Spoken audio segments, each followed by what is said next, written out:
नमस्कार मित्रों, जैसा कि हम लोग प्रारंभ किए हैं target for UP TET, C TET और अन्य सभी राज्यों के टेट परीक्षा के लिए उपयोगी बाल विकास एवं शिक्षण विधि से संबंधित जो पहला खंड होता है 30 क्वेश्चन आते हैं का प्रैक्टिस सेट।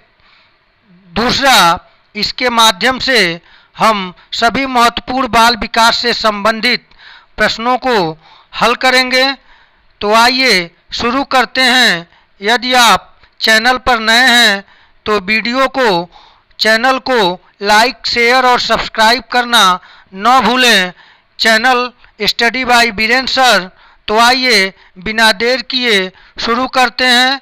पहला प्रश्न रहा यह, जन्म के समय शिशु के मस्तिष्क का वजन होता है 65 ग्राम, 100 ग्राम, 105 ग्राम और 350 ग्राम। सही उत्तर है ऑप्शन डी 350 ग्राम।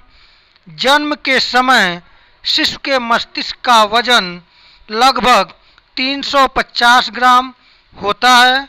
दूसरा प्रश्न है, 5 वर्ष तक की अवस्था शरीर एवं मस्तिष्क के लिए महत्वपूर्ण है। यह कथन किसका है? फ्रायड, फेडरल, न्यूमैन और वर्ट। सही उत्तर है ऑप्शन सी न्यूमैन।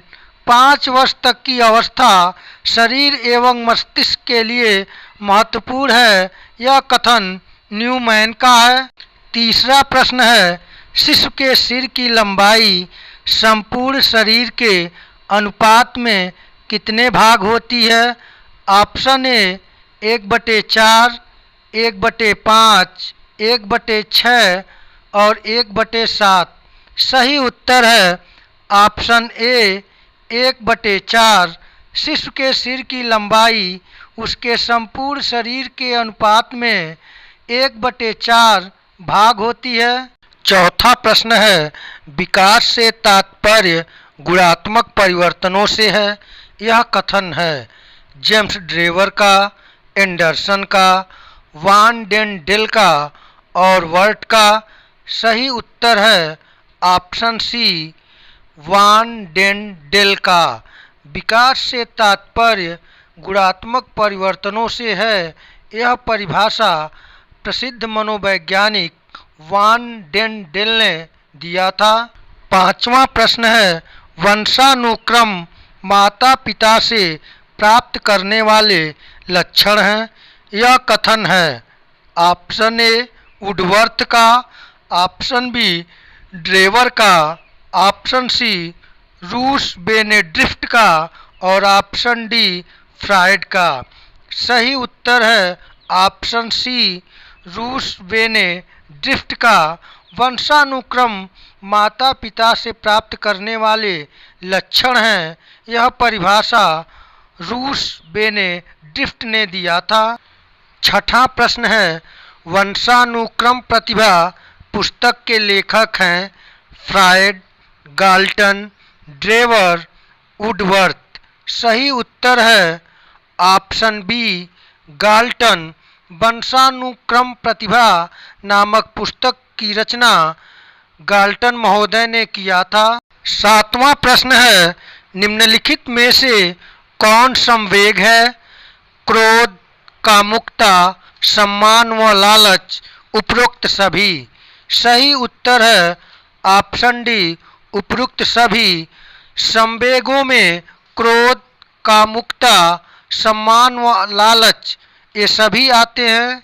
आठवां प्रश्न है, जब भावनाएं तीव्र हो जाती हैं तो वही संवेग बन जाती हैं। यह कथन है वैलेंटाइन का, फ्रायड का, बर्ट का और टेट का। सही उत्तर है ऑप्शन ए वैलेंटाइन का। जब भावनाएं तीव्र हो जाती हैं तो वही संवेग बन जाती है। यह परिभाषा वैलेंटाइन महोदय ने दिया था। नवा प्रश्न है, संवेग पाए जाते हैं पुरुषों में, महिलाओं में, बालकों में, उपरोक्त सभी में। सही उत्तर है ऑप्शन डी, उपरोक्त सभी में संवेग पुरुषों में, महिलाओं में, बालकों में, सभी में पाए जाते हैं।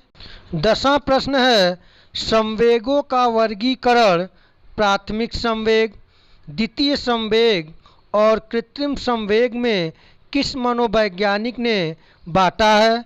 Gets, McDougall, Drever, Guilford. सही उत्तर है ऑप्शन डी, गिलफोर्ड।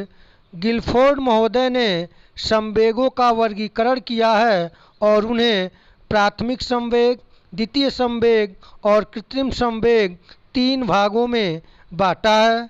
11वां प्रश्न है, मानसिक विकास को प्रभावित करने वाला कारक है वंशानुक्रम, पारिवारिक वातावरण, उत्तम स्वास्थ्य, उपयुक्त सभी। सही उत्तर है ऑप्शन डी, उपरोक्त सभी। जैसा कि हम लोग जानते हैं कि बालक के मानसिक विकास को प्रभावित करने वाले कारकों में वंशानुक्रम, पारिवारिक वातावरण और उत्तम स्वास्थ्य सभी महत्वपूर्ण भूमिका निभाता है। 12वां प्रश्न है, मानसिक विकास किस अवस्था में सबसे अधिक होता है? शैशवावस्था में, बाल्यावस्था में, किशोरावस्था में, युवावस्था में। सही उत्तर है ऑप्शन सी, किशोरावस्था में। 13वां प्रश्न है, संवेग का अर्थ है उत्तेजित होना, निष्क्रिय होना, क्रियाशील होना, इनमें से कोई नहीं। सही उत्तर है ऑप्शन ए, उत्तेजित होना। संवेग का अर्थ है उत्तेजित होना। 14वां प्रश्न है, संवेग की प्रमुख विशेषता है वैयक्तिकता, तीव्रता, व्यापकता और उपयुक्त सभी। सही उत्तर है ऑप्शन डी, उपयुक्त सभी। संवेग की प्रमुख विशेषताएं हैं वैयक्तिकता, तीव्रता, व्यापकता अर्थात ये सभी। 15वां क्वेश्चन है, किस अवस्था में संवेगों में तीव्रता से परिवर्तन होते हैं? शैशवावस्था में, बाल्यावस्था में, किशोरावस्था में, युवावस्था में। सही उत्तर है ऑप्शन सी, किशोरावस्था में। किशोरावस्था में संवेगों में काफ़ी तीव्रता से परिवर्तन होते हैं। जैसा कि स्टैनले हॉल महोदय ने कहा है कि किशोरावस्था प्रबल दबाव तथा तूफान एवं संघर्ष का काल है। तो मित्रों, आज के इस प्रैक्टिस सेट 2 में हम लोग 15 महत्वपूर्ण प्रश्नों पर विचार किए हैं। अब इसके बाद अगले प्रैक्टिस सेट में मिलेंगे। तब तक के लिए धन्यवाद।